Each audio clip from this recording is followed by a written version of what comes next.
Oke, semua puji Tuhan kita sudah kembali lagi setelah kita tadi rehat sejenak. Kita kembali lagi akan bahas tentang transparan, teman-teman semua. Saya yakin teman-teman semua udah nggak sabar ya untuk mendengarkan podcast lanjutan pagi hari ini. Nah, kalau tadi kita sudah mendengar banyak sekali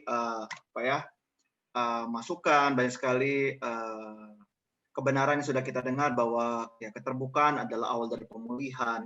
Nah, sekarang saya sendiri pengen tahu nih Bang dan Kakak, apa sih akibatnya kalau misalnya kita memilih untuk tidak transparan atau tidak terbuka? Apakah ada dampak yang begitu fatal terjadi ketika kita memilih untuk tidak transparan? Gimana Abang dan Kakak? Mungkin Bang Dedi dulu kayaknya.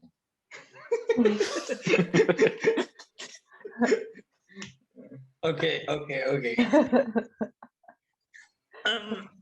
Tapi sebelum jawab pertanyaan itu, kepikiran ketika kita bisa salah juga ketika ada dampak yang negatif ketika kita salah terbuka juga gitu. Maksudnya salah terbuka kepada orang yang nggak tepat. Jadi itu bisa juga punya dampak negatif. Misalnya kita ingin pulih, tapi kita nggak cari orang yang rohani, dewasa rohani, atau orang yang sama-sama mau bertumbuh. Karena di awal tadi di podcast sebelumnya, Bang Roy udah sampaikan supaya kamu bisa saling mendoakan, ya, pulih. Nah, kalau misalnya ke orang yang nggak tepat, susah saling mendoakannya, malah nanti bisa diarahkan ke hal-hal yang tidak baik, bahkan diarahkan ke hal-hal yang membawa kita makin jauh nih dari kebenaran, kasih saran-saran yang tidak tepat gitu loh. Nah itu juga salah juga. Itu ibaratnya kayak kalau tadi pakai istilah sorry to say ketelanjangan ya, di hadapan Tuhan kan kita telanjang. Tadi firman Tuhan yang bilang kan. Nah kalau misalnya kita membuka diri semuanya, misalnya wanita ke yang tidak menjadi pasangannya yang sah, itu kan bahaya, gitu. Itu kan jadi dampak negatif, gitu loh. Nah, kalau misalnya saya jawab dampak dari ketika kita nggak terbuka, ya jadi beban ya. Sederhana sekali kan jadi beban. Kita pikul sendiri. Makanya orang-orang yang sulit terbuka itu ya capek ya kayaknya hidupnya ya. Kalau dia nggak terbuka itu capek hidupnya, dia bergumul sendiri. Sering sekali orang-orang yang sulit terbuka tuh ngomong sama diri sendiri, ngobrol sama diri sendiri, akhirnya pusing sendiri, tanya sendiri, jawab sendiri. Kadang-kadang ian gitu ya. Nah, dia perlu bertumbuh, dia perlu keluar dari hal itu untuk berani transparan. Karena tadi udah jelas di sebelumnya bahwa transparan itu pintu menuju pemulihan. Mau pulih enggak? Kalau misalnya ya susah, nggak akan mengalami pemulihan kan jadinya. Dampaknya nggak akan nggak akan ada pemulihan gitu. Mazmur 32 bilang begini, dosaku kuberitahukan kepadamu dan kesalahanku tidaklah kusembunyikan. Ya, aku mengaku kepada Tuhan pelanggaranku dan Engkau mengampuni kesalahan karena dosaku. Jadi ketika kita mengaku dosa kita diampuni. Kan gitu ayatnya 1 Yohanes 1. Ketika kita mengaku, Tuhan pulihkan. Jadi kita nggak mengaku, ya nggak akan mengalami pemulihan. Jadi perlu jujur, perlu berani. Ya, di hadapan Tuhan perlu berani. Kita sudah lihatlah karya keselamatan Tuhan Yesus mati di kayu salib untuk menebus kita dari dosa-dosa kita. Kita perlu renungkan karya salib supaya kita berani nih datang sama Tuhan. Gitu. Kadang kan orang, ini juga mungkin kita perlu obrolin. Kadang orang nggak berani terbuka, nggak berani jujur karena takut kan. Takut diomongin lah, takut dikata-katain lah, diomongin yang negatif. Nah jadi buat kita juga nih, kita berempat misalnya, kita juga harus menempatkan diri sebagai orang yang tepat. Jadi ketika ada orang cerita, kita bukan jadi orang yang marahin, ngata-ngatain, atau menjadi menghakimi, gitu. Iya, kan Tuhan kan gitu ya. Ketika kita jujur mengaku dosa, misalnya saya sering mengaku dosa sama Tuhan, nggak dikata-katain sama Tuhan. Kalau aku dikata-katain sama Tuhan, malu mungkin, aku malas mungkin, datang takut mungkin, gitu. Itu. Tapi kalau misalnya ada orang yang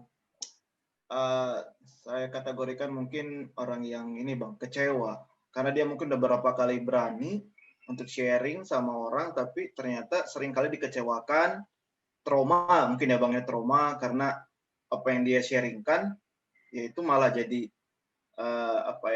rahasia umum, jadinya semua orang jadi tahu. Jadi orang ini nggak berani lagi untuk terbuka. Itu Bang, itu juga sering terjadi. Itu gimana Bang? Kalau bisa Ya, antara Bang Roy sama Kak Estu lah yang pernah kecewa, mungkin pernah trauma. Emang Bang Deddy nggak pernah kecewa ya Bang?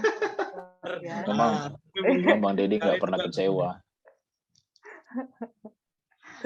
Nggak pernah kecewa. Satu Bang Roy, silakan Bang. Oke, karena sudah diberikan kepada Abang beri kesempatan kepada Kak Estu. Astaga.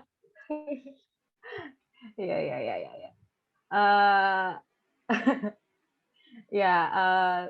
Sebenarnya itu topik yang yang pertanyaan itu tadi tuh satu pertanyaan yang menarik ya untuk kita bahas, karena yang terjadi di banyak anak-anak muda yang biasanya saya layani juga biasanya kayak gitu. Pada akhirnya mereka malas untuk terbuka sama seseorang karena udah sering kali terbuka malah jadinya dihakimi, terbuka malah nggak suka gitu, terbuka malah tidak suka dengan respon si konselornya gitu. Makanya dari situ ya saya pikir dari sisi konselor, kita sebagai seorang yang konselor ya, sebagai seorang yang jadi konselor ya dia perlu berhikmat. Makanya tadi di awal kan kita sempat bilang bahwa hati-hati ya, cerita pun nggak bisa ke semua orang. Makanya harus ke orang-orang tertentu, orang-orang yang memang punya kedewasaan rohani yang memang pas gitu ya, supaya ketika ada orang yang cerita, respon si konselor juga bisa merespon dengan tepat.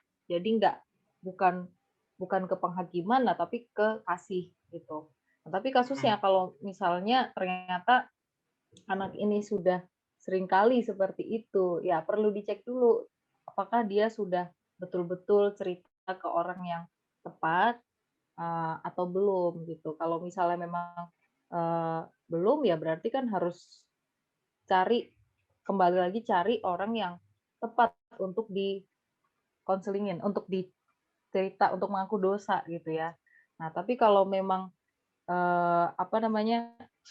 memang pada akhirnya dia jadinya trauma, jadinya males cerita ke siapapun, ya itu perlu kembali lagi ya, perlu membereskan itu dulu gitu, perlu melepaskan pengampunan dulu gitu, supaya dia bisa mulai terbuka lagi sama orang. Karena kan kekecewaan itu ya, sakit hati itu ya perlu dilepaskan ya. Pasti kan kenapa orang males untuk cerita, ya karena dia udah sakit hati duluan, dan dia akhirnya mulai berpikir, semua orang juga sama kayak gitu. Kalau aku cerita ke abang ini, kakak ini, pasti juga nanti responnya seperti itu. Nah kan pasti akan muncul mindset itu, dan mindset itu perlu diruntuhkan dulu supaya ya supaya kita sendiri bersedia untuk terbuka ke orang yang tepat gitu. Jadi itu tadi perlu ada mindset yang baru, perlu melepaskan pengampunan dulu, membereskan hati yang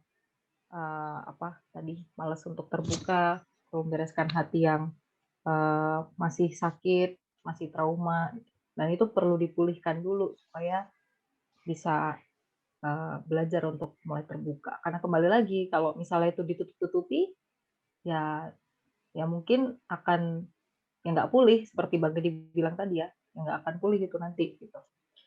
Itu Bang. Nah, Bang Roy boleh. Nanti supaya pulih juga dari trauma itu harus berani terbuka juga berarti ya. Iya, Jadi kuncinya pada memang harus berani untuk apa ya? Memberanikan diri untuk terbuka, betul ya? ya, iya betul Ya, Bang. ibaratnya gini sih, ibaratnya kita tahu kita tuh harus minum obat X, maka kita sembuh gitu. Kalau kita nggak makan obat ini atau minum obat ini, kita nggak akan sembuh gitu. Jadi apapun ya kita harus minum obat ini gitu. Entah kita ada kekecewaan atau ada rasa trauma sama obat yang lain atau apa, mau nggak mau kita harus minum obat ini. Sama kayak ke dokter kan, ke dokter A bagus nih dokternya mengecewakan, pelayanan yang mengecewakan, jangan sampai karena itu kita jadi nggak mau ke dokter.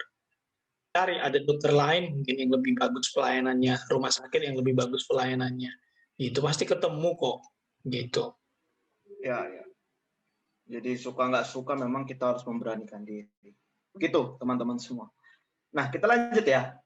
Tadi pertanyaan yang sebelumnya tentang apa sih dampak atau akibat yang akan terjadi apabila kita tidak berani untuk transparan atau terbuka.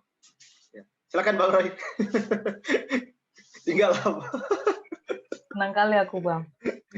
Ayo Bang Roy. Aduh, kalau tadi abang udah senang pada dijawab-jawabin kan berarti beres nih. Harus ada. Harus kena. Tadi tuh kalau misalnya ini ya takut mau terbuka kepada konselor. Sebenarnya memang iya PR-nya ada di konselor juga. Jadi kita nggak bisa hanya menuntut dari pihak yang mau akuntabel. Konselor itu harus kembali lagi ke ayat pamungkasnya abang nih tadi ya, Yakobus 5 ayat 16. Supaya kita tuh saling mengaku dosa dan saling apa tadi katanya? Mendoakan. Jadi konselornya pun yang memang mau mendoakan gitu. Carilah orang yang mau mendoakan, mau mendukung, mau memberikan, bukan mau menggosipi, bukan mau menyebarkan kabar-kabar tentangmu kepada banyak orang gitu. Jadi itu dia kuncinya, orang yang memang mau mendoakan. Dan konselornya sendiri pun mengerti bahwa transparan di sini bukan dalam arti semua rahasia orang kita bongkar kemana-mana. Emang kita lambe turah kan enggak kan gitu. Jadi jangan jadi lambe turah gitu. Jadinya sahabat pemulih lah gitu ya. Belum bubar sahabat pemulih. Kalau udah bubar kita bikin lagi yang baru dari teman-teman ini ya. Teman-teman pendengar ya. Link TikTok. Ya gitu. Jadi kita yang membimbing para pemurid juga harus begitu, punya sikap hati yang memang mau memulihkan, mau mendoakan supaya sembuh. Nah, terhadap sebuah pertanyaan tadi, asik. Dampaknya kalau kita nggak terbuka, ya ini ya, kalau abang tutup nih jendela gitu, suatu cahaya nggak masuk kan muka saya jadi hitam. Jadi kalau hati kita ini nggak mau terbuka juga gitu, kita nggak mau transparan ya, kita jadi hitam, gitu ya. Coba buka jendelanya Bang. Buka. Gelap ya. Enggak, ini karena lampu nyala. Ini kan lebih silau ya. Silau. Ya, jadi terang itu nggak bisa masuk gitu. Haleluya, terang Kristus. Nah, kalau kita tutup hati kita ini, jadi cenderungnya tuh gelap gitu. Gelap, banyak yang gelap dalam diri kita. Jadi hati kita itu jadi gelap. Abang suka pakai ayat sih. Nggak tahu nih Bang Dedi sama Kak Estu nih. Nggak mau pakai ayat. Buat tadi. Mazmur, Amsal, tersirat.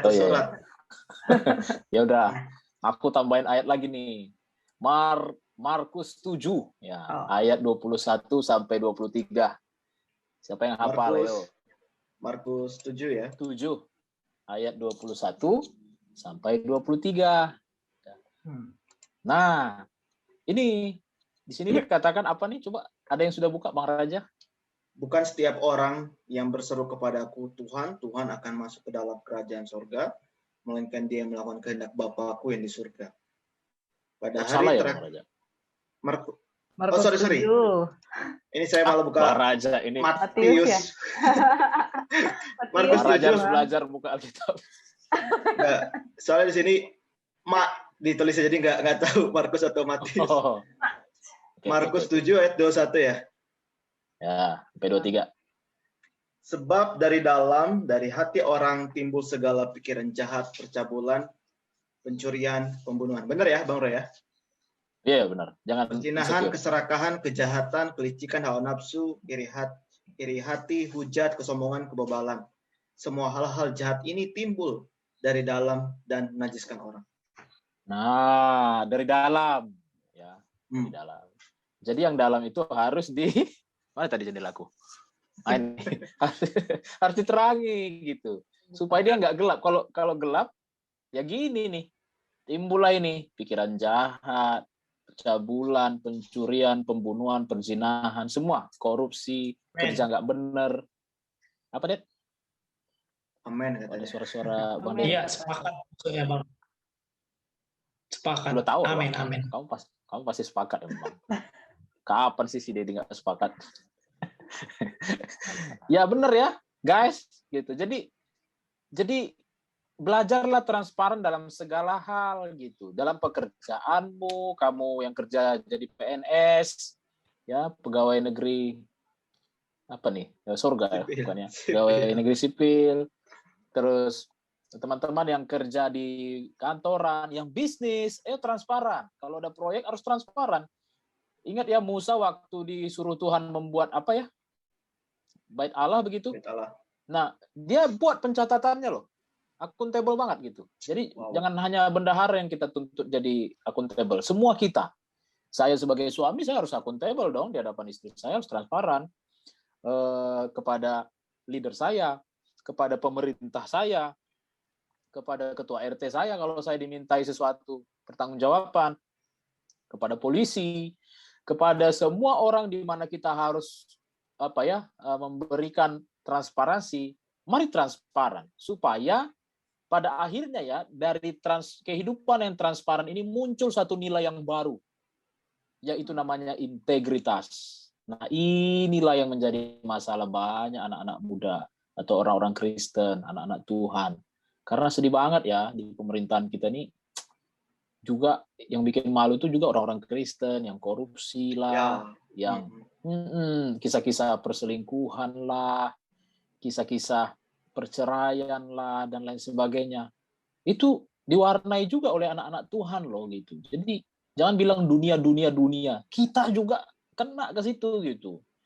Kita nih harus mau mengakui dengan jujur, iya saya harus lebih transparan ini di hadapan Tuhan, saya harus datang kepada Tuhan bertanggung jawab supaya saya diterangi jendela-jendela dalam hidup saya, pintu-pintu dalam hidup saya ini kebuka semua.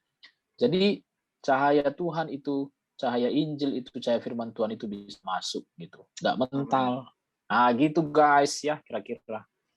Wow. Jadi memang transparan ini nggak hanya dalam kaitannya pemulihan aja ya Bang ya? Iya, bukan hanya soal masa lalu, kepahitan, dosa gitu. Tapi juga masuk dalam aspek-aspek kehidupan yang lain ya, tentang pekerjaan, karakter tanggung jawab kita mungkin di pekerjaan, ya di keluarga dan lain-lain. Wow. Ya. Mungkin ada dari Kak Estu sama Bang Dedi juga mungkin kisah-kisah atau cerita ya tentang bagaimana seharusnya kita sebagai seorang Kristen memang harus menjadi pribadi yang transparan ya, entah di pemerintahan juga sih sebagai warga negara yang baik, bagaimana kita harus transparan atau seperti apa, ada cerita-cerita mungkin. Oh Kak Estu udah open mic. Silakan Kak Estu. Dari tadi sudah open mic Bang. Udah kayak stand up ya open mic. Silakan Kak Estu. Apa nih Bang? Ya, coba gimana tadi Bang? Pertanyaannya itu. Terdistrak aku Bang jadinya. Iya, berarti kan transparan ini bukan hanya tentang pemulihan, kita terbuka kepada konselor, tapi juga kan dalam aspek-aspek yang lain ya. Sebagai warga negara yang baik, sebagai seorang karyawan atau sebagai seorang mahasiswa, itu juga penting ya transparan. Gitu. Mungkin Kak Estu punya cerita bagaimana menghidupi apa ya nilai-nilai transparan ini mungkin di dalam kehidupan sehari-hari. Oke. Ada cerita atau seperti apa? Bukan cerita pribadi sih Bang, tapi lebih ke saya banyak menemui alumni-alumni yang dimuridkan gitu ya. Mereka ketika terjun ke dunia kerja, termasuk kakak-kakak, abang-abang yang sudah lebih tua dari saya juga gitu ya, ketika mereka akhirnya masuk ke dunia kerja, wah benar-benar beda banget, beda sekali dengan apa yang terjadi apa yang diajarkan selama masih kuliah, masih mahasiswa gitu ya. Ternyata ketika terjun itu, wah banyak korupsi-korupsi yang terjadi, banyak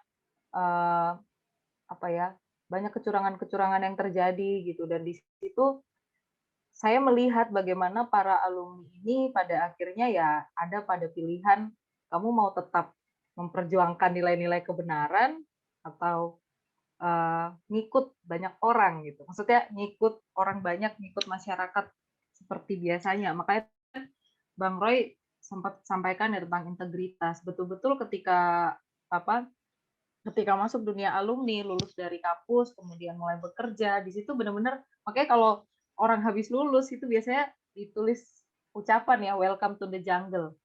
Dan akhirnya banyak saya temui ketika mereka masuk ke dunia pekerjaan, shock akhirnya ya, shock, wah kok kayak gini gitu ya, kok kayak gini. Makanya bersyukur kalau misalnya saya pribadi pun bersyukur kalau akhirnya saya tumbuh dalam satu komunitas yang mengajarkan saya nilai-nilai kebenaran.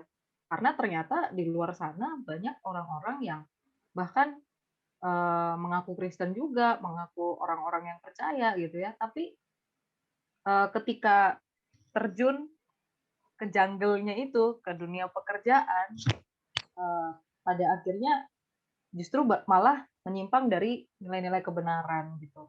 Ketika kita nggak sungguh-sungguh, ketika kita nggak tidak memilih nilai-nilai kebenaran ya pada akhirnya itu tadi di dunia pekerjaan kecurangan banyak terjadi,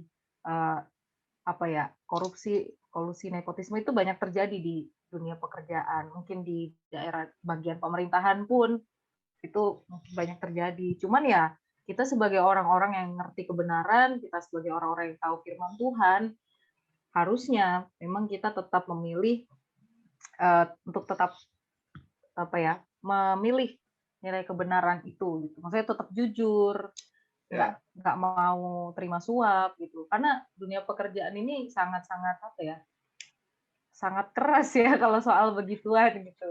Apalagi kemarin sempat saya ikut satu pengajaran, kemudian ada satu kakak yang akhirnya kesaksian bahwa wah ternyata dia disuap juga gitu ya, disuap juga gitu. Dan diperlihatkan lagi sakit mungkin enggak? Bukan suapan makanan loh. Disuap. Bukan disuap gitu, Kak Bambang.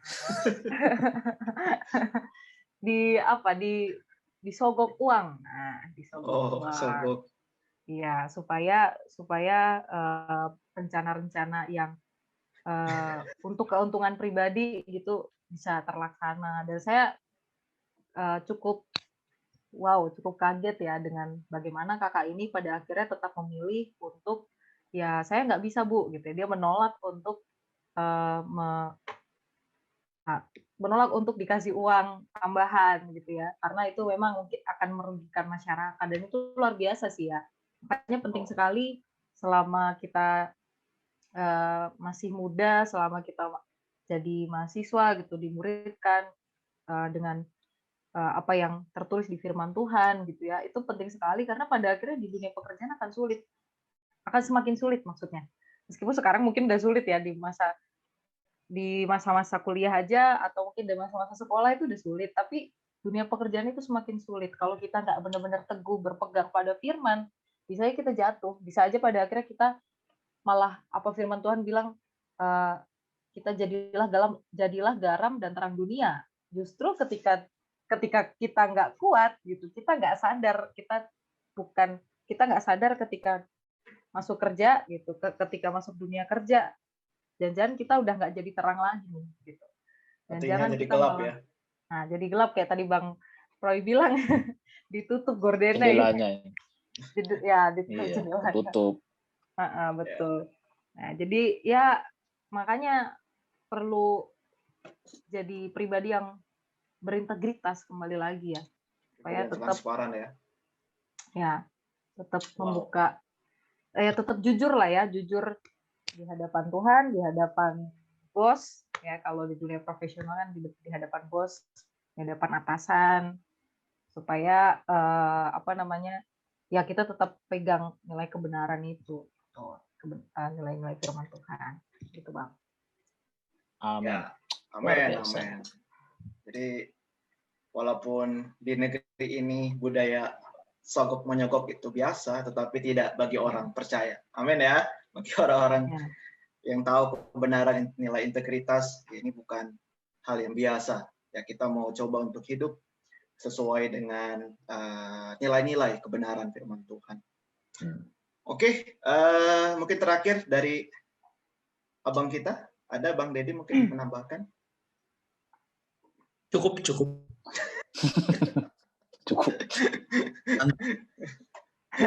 Apa? Oke, kalau gitu nanti Bang Dedi tutup doa ya. Nah, gitu. Siap. Oke. Luar biasa pembicaraan kita, diskusi kita pagi hari ini. Kita belajar banyak tentang transparan ya. Jadi ternyata tidak hanya bicara tentang antara konselor dengan orang yang dikonseling gitu ya, atau hanya bicara tentang pemulihan luka batin atau seperti apa. Ternyata dalam dunia sehari-hari kita sebagai masyarakat pada umumnya, kita juga harus memegang teguh nilai-nilai transparan ya. Kita bisa tetap punya integritas, tetap punya hati yang mau berpegang teguh pada firman Tuhan gitu. Karena memang semakin hari ini semakin sukar, semakin hari kita pasti akan diperhadapkan dengan banyak sekali tantangan zaman gitu ya. Kalau kita tidak berpegang teguh pada nilai-nilai kebenaran, ya tadi Bang Roy sudah katakan, hati kita seperti gorden yang tertutup, ya gelap. Dan dari situlah terpancar segala hal-hal yang jahat ya, hal-hal yang tidak benar gitu ya. Oke. Di sini gambar abang kakak kok nge-freeze ya? Enggak, lancar. Berarti sinyalmu aja. Oh gitu ya. Oke, kalau gitu kita langsung saja. Saya minta dengan hormat Bang Dedi bisa mendoakan kita semua, mendoakan untuk rekan-rekan yang mendengarkan podcast pada pagi hari ini. Ya mungkin ada yang merasa seperti yang kita bahas tadi selama podcast pada pagi hari ini, ada yang belum berani terbuka, belum berani transparan ketika mendengar podcast pada pagi hari ini.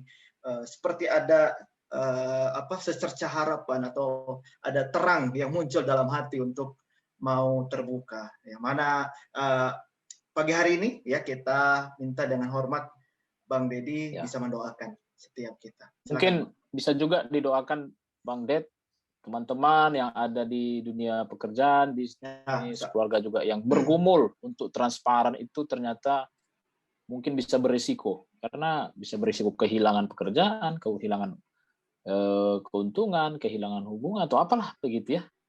Nah, ini pergumulan. Jadi kita perlu doakan rekan-rekan kita yang sedang ada di lembah-lembah penentuan seperti ini. Oke, sebenarnya minta biasa aja sih, nggak usah minta dengan hormat. Saya akan lakukan. Oke, ya udah kalau gitu biasa. Kita minta dengan biasa. Bang Ded, tidak perlu hormat ya Bang. Hormat hanya milik Tuhan ya. Yuk kita hanya hamba. Sebelum berdoa saya mau buka gorden dulu lah. Oh terang. Ayo kita mulai. Kita bersatu dalam doa. Terima kasih buat bincang-bincang kami, buat obrolan kami. Sepertinya terhalang jaringan. Biar kami terus bertumbuh di dalam Engkau, tapi di luarnya Bapa. Terima kasih Tuhan, terima kasih.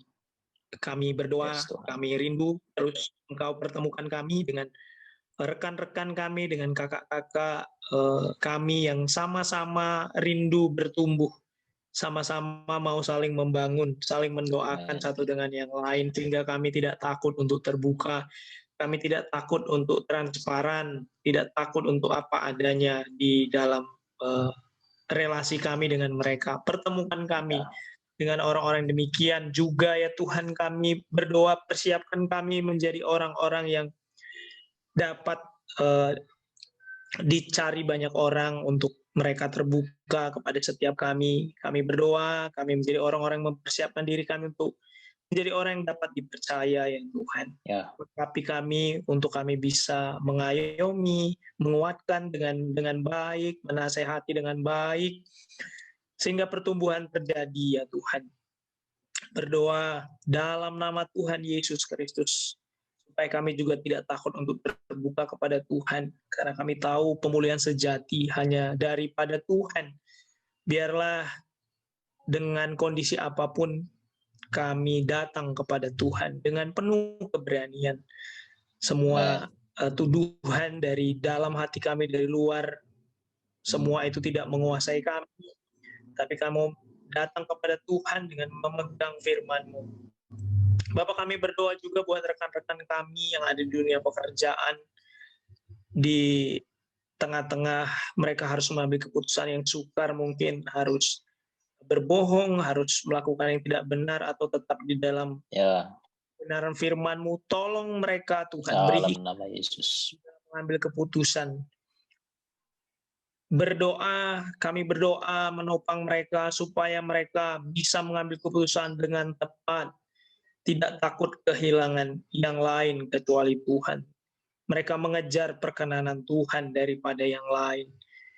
Dalam nama Tuhan Yesus Kristus, bangkitkan iman setiap mereka ya Tuhan.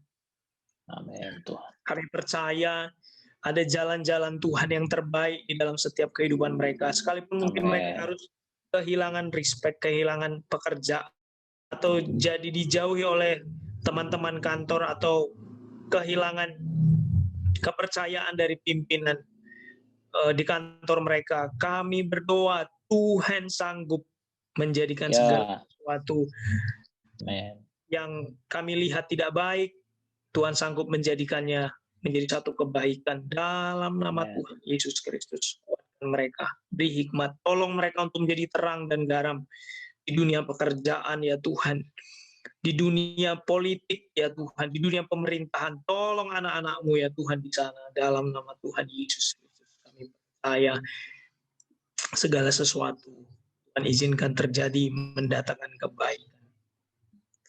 Kami percaya jalan-jalan Tuhan yang tidak terselami adalah jalan-jalan yang penuh harapan, jalan-jalan yang penuh sukacita, sama seperti Yusuf, sama seperti Nehemia, sama seperti Daniel, dan ada begitu banyak anak-anak-Mu yang kami berdoa. Terima kasih Tuhan, terima kasih. Engkau yang menjadi kekuatan kami, Engkau menjadi sukacita kami, penghiburan kami. Dalam nama Tuhan Yesus Kristus kami berdoa. Amin. Amin, puji nama Tuhan. Oke, teman-teman semua, para pendengar pagi hari ini, mungkin sekian podcast kita pagi hari ini dengan tema transparan. Ya, saya mengucapkan terima kasih untuk juga abang-abang sudah join pagi hari ini.